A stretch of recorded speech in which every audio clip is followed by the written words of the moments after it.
மத்தேயு 19 அதிகாரம். இயேசு இந்த வசனங்களை சொல்லி முடித்த பின்பு அவர் கலிலேயாவை விட்டு யோர்தானுக்கு அக்கறையான யூதேயாவின் எல்லைகளில் வந்தார். திரளான ஜனங்கள் அவருக்கு பின் சென்றார்கள். அவ்விடத்தில் அவர்களை சொஸ்தமாக்கினார். அப்பொழுது பரிசேயர் அவரை சோதிக்க வேண்டும் என்று அவரிடத்தில் வந்து, புருஷனானவன் தன் மனைவியை எந்த முகாந்திரத்தினாலாகிலும் தள்ளிவிடுவது நியாயமா என்று கேட்டார்கள். அவர்களுக்கு அவர் பிரதியுத்தரமாக, ஆதியிலே மனுஷரை உண்டாக்கினவர் அவர்களை ஆணும் பெண்ணுமாக உண்டாக்கினார் என்பதையும், இதன் நிமித்தம் புருஷனானவன் தன் தகப்பனையும் தாயையும் விட்டு தன் மனைவியோடே இசைந்திருப்பான், அவர்கள் இருவரும் ஒரே மாம்சமாய் இருப்பார்கள் என்று அவர் சொன்னதை நீங்கள் வாசிக்கவில்லையா? இப்படி இருக்கிறபடியினால் அவர்கள் இருவராயிராமல் ஒரே மாம்சமாய் இருக்கிறார்கள். ஆகையால் தேவன் இணைத்ததை மனுஷன் பிரிக்காதிருக்க கடவன் என்றார். அதற்கு அவர்கள், அப்படியானால் தள்ளுதற் சீட்டை கொடுத்து அவளை தள்ளிவிடலாம் என்று மோசே ஏன் கட்டளையிட்டார் என்றார்கள். அதற்கு அவர், உங்கள் மனைவிகளை தள்ளிவிடலாம் என்று உங்கள் இருதய கடினத்தின் நிமித்தம் மோசே உங்களுக்கு இடங்கொடுத்தார்.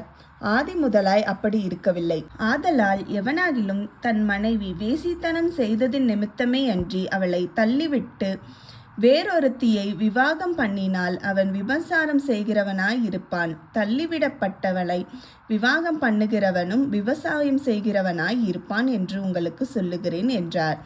அவருடைய சீஷர்கள் அவரை நோக்கி, மனைவியை பற்றிய புருஷனுடைய காரியம் இப்படி இருந்தால் விவாகம் பண்ணுகிறது நல்லதல்ல என்றார்கள். அதற்கு அவர், வரம் பெற்றவர்களே தவிர மற்றவர்கள் இந்த வசனத்தை ஏற்றுக்கொள்ள மாட்டார்கள். தாயின் வயிற்றிலிருந்து அன்னகர்களாய் பிறந்தவர்களும் உண்டு, மனுஷர்களாய் அன்னகர்களாக்கப்பட்டவர்களும் உண்டு. பரலோக ராஜ்யத்தின் நிமித்தம் தங்களை அன்னகர்களாக்கி கொண்டவர்களும் உண்டு. இதை ஏற்றுக்கொள்ள வல்லவன் ஏற்றுக்கொள்ள கடவன் என்றார். அப்பொழுது சிறு பள்ளிகளின் மேல் அவர் கைகளை வைத்து ஜெபம் பண்ணும்படிக்கு அவர்களை அவரிடத்தில் கொண்டு வந்தார்கள். கொண்டு வந்தவர்களை சீஷர்கள் அதட்டினார்கள்.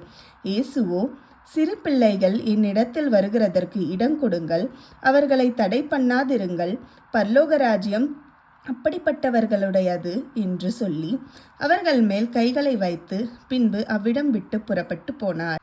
அப்பொழுது ஒருவன் வந்து அவரை நோக்கி, நல்ல போதகரே, நித்திய ஜீவனை அடைவதற்கு நான் எந்த நன்மையை செய்ய வேண்டும் என்று கேட்டான். அதற்கு அவர், நீ என்னை நல்லவன் என்று சொல்வானேன்? தேவன் ஒருவன் தவிர நல்லவன் ஒருவரும் இல்லையே.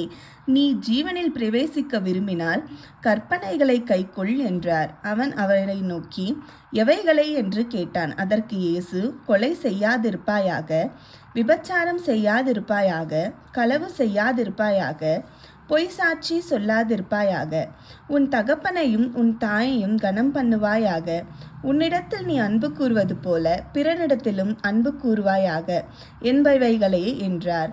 அந்த வாலிபன் அவரை நோக்கி, இவைகளையெல்லாம் என் சிறு வயது முதல் கை கொண்டிருக்கிறேன், இன்னும் என்னிடத்தில் குறைவு என்ன என்றான். அதற்கு இயேசு, நீ பூரண சர்க்குணனாய் இருக்க விரும்பினால் போய் உனக்கு உண்டானவைகளை விற்று தரித்திரருக்கு கொடு, அப்பொழுது பரலோகத்தில் உனக்கு பொக்கிஷம் உண்டாயிருக்கும், பின்பு என்னை பின்பற்றி வா என்றார். அந்த வாலிபன் மிகுந்த ஆஸ்தியுள்ளவனாய் இருந்தபடியால் இந்த வார்த்தையை கேட்டபொழுது துக்கமடைந்தவனாய் போய்விட்டான். அப்பொழுது இயேசு தம்முடைய சீஷர்களை நோக்கி, ஐஸ்வர்யவான் பரலோக ராஜ்யத்தில் பிரவேசிப்பது அரிதென்று மெய்யாகவே உங்களுக்கு சொல்லுகிறேன். மேலும் ஐஸ்வர்யவான் தேவனுடைய ராஜ்யத்தில் பிரவேசிப்பதை பார்க்கிலும் ஒட்டகமானது ஊசியின் காதிலே நுழைவது எளிதாயிருக்கும் என்று உங்களுக்கு சொல்லுகிறேன் என்றார். அவருடைய சீஷர்கள் அதை கேட்டு மிகவும் ஆச்சரியப்பட்டு, அப்படியானால் யார் ரட்சிக்கப்படக்கூடும் என்றார்கள். இயேசு அவர்களை பார்த்து, மனுஷரால் இது கூடாததுதான், தேவனாலே எல்லாம் கூடும் என்றார். அப்பொழுது பேதுரு அவரை நோக்கி, இதோ நாங்கள் எல்லாவற்றையும் விட்டு உம்மை பின்பற்றினோமே, எங்களுக்கு என்ன கிடைக்கும் என்றான். அதற்கு இயேசு, மறுஜென்ம காலத்திலே மனுஷகுமாரன் தம்முடைய மகிமையுள்ள சிங்காசனத்தின் மேல் வீற்றிருக்கும் போது என்னை பின்பற்றின நீங்களும் இஸ்ரவேலின் 12 கோத்திரங்களையும் நியாய தீர்க்கிறவர்களாக 12 சிங்காசனத்தின் மேல் வீற்றிருப்பீர்கள் என்று மெய்யாகவே உங்களுக்கு சொல்லுகிறேன். என் நாமத்து நிமித்தம் வீட்டையாவது சகோதரரையாவது சகோதரிகளையாவது தகப்பனையாவது தாயையாவது மனைவியையாவது பிள்ளையையாவது நிலங்களையாவது விட்டவன் எவனோ அவன் நூற்றுத்தனையாய் அடைந்து நித்திய ஜீவனையும் சுதந்தரித்துக் கொள்ளுவான். ஆகிலும் முந்தினோர் அநேகர் பிந்தினோராயும் பிந்தினோர் அநேகர் முந்தினோராயும் இருப்பார்கள் என்றார். இன்றைக்காக வாசிக்க வேண்டிய அதிகாரம் அது வாசித்து முடிந்தாயிற்று.